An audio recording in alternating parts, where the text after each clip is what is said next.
Hello. इनके बाद अनीश भैया और सोनी कुमारी जी आप तैयार रहेंगे। अनीश भैया इनके बाद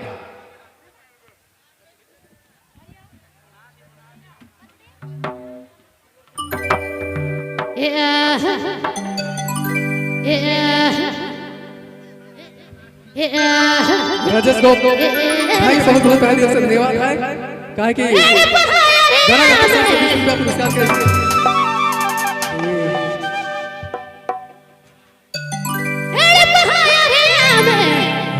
ये जड़ला पिरातिया टूट गए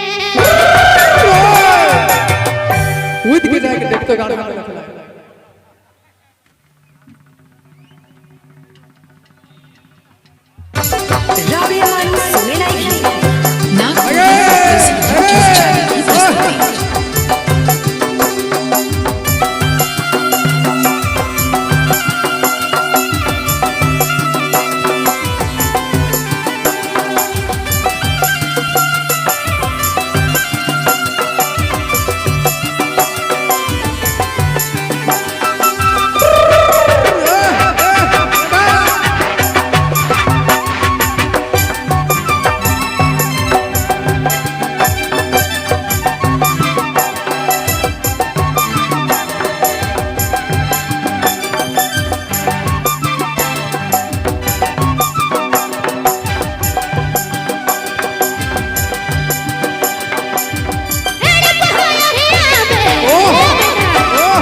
Maria,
रे पीरतिया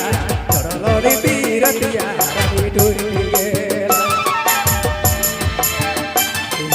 वाली तनी उमरिया चढ़ते तयू मरिया डोली गेला वाली तनी उमरिया चढ़ते तयू मरिया रानी डोली कहाँ टूटी रे डोली गेला रे छुटा रे छुटा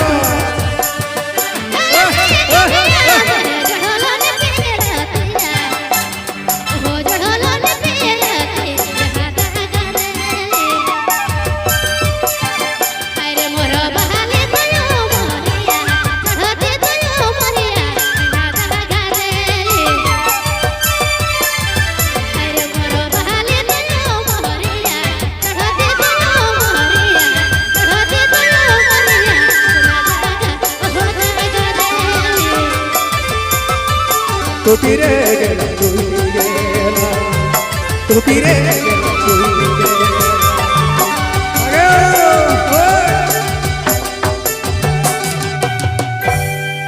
चलो